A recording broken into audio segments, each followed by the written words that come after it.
জানি না কখনো নিজে ইনকাম করতে পারবো কি না। নিজের টাকা দিয়ে দুহাত ভরে মনের মতন করে মানুষকে দিতে পারবো কি না জানি না। তবু ইচ্ছা আছে, আমার অনেক বড় স্বপ্ন।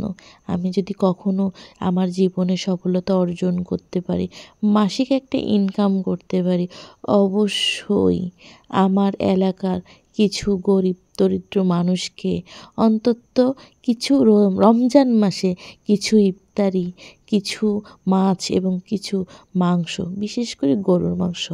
অনেক মানুষ আছে যারা এই কোরবানিতে মাংস খায় আর পরের কোরবানিতে মাংস খায়। খুব ইচ্ছা আমার যে সবাইকে একটু একটু করে হেল্প করার।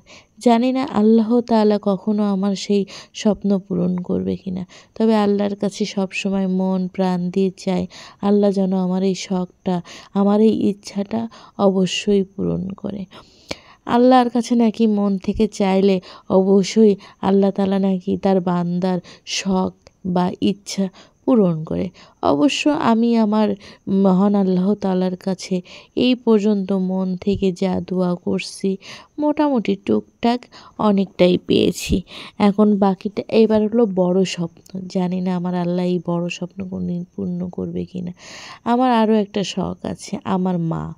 আমার মা জীবনে নিজের একটা বাড়ির জন্য অনেক কষ্ট করেছে। নিজে খায়নি, নিজে পড়েনি। কিন্তু সে শুধু একটা বাড়ির জন্য সমস্ত টাকা সঞ্চয় করছে, জমি কিনেছে। কিন্তু লাস্ট পজিশনে আমার মা যখন বাড়ি করার মতন হলো, তখন আমার বাবা চলে গেল তার জীবন থেকে। একটা মহিলার জীবন থেকে স্বামী চলে যাওয়া মানে সে শুধু একটা মহিলাই জানে। আমরা কেউ বুঝবো না যে স্বামী চলে যাওয়ার মর্মটা কী। যে চলে যায় সে আর কখনো ফিরে আসে না, এটাই হলো কথা। পরবর্তীতে যখন আমার মা আবার বাড়ি করার একটা প্রিপারেশন নিল, তখন সে অসুস্থ হয়ে পড়ল, স্ট্রোক করলো। সে যেয়ে উঠল তার ছেলের বাসায়। তার ছেলে তাকে নিয়ে গেল, কিন্তু তার নামে কখনো বাড়ি হলো না। তার সম্পদ আমরা ছেলেমেয়েরাই ভোগ করলাম, কিন্তু তার যে স্বপ্ন যে তার নিজের একটা বাড়ি হবে, এটা পূরণ হয়নি। আমার জীবনে কখনো যদি আমি সেই পরিমাণে টাকা কখনো উপার্জন করতে পারি, অবশ্যই আমি আমার মায়ের নামে একটা জমি কিনবো। আর সেই জমিতে আমার মায়ের নামে একটা বাড়ি করব।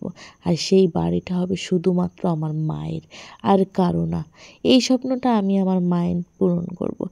আর আমার বাবা খুবই অল্প বয়সে মারা গিয়েছে। সে হজ করতে পারেনি। অত বড় হজ করানোর ক্ষমতা অবশ্য আমার নেই। আমার এলাকায় সবচেয়ে গরিব যে ব্যক্তিটা, তাকে ইনশাল্লাহ একটা ওমরা হজ করাবো।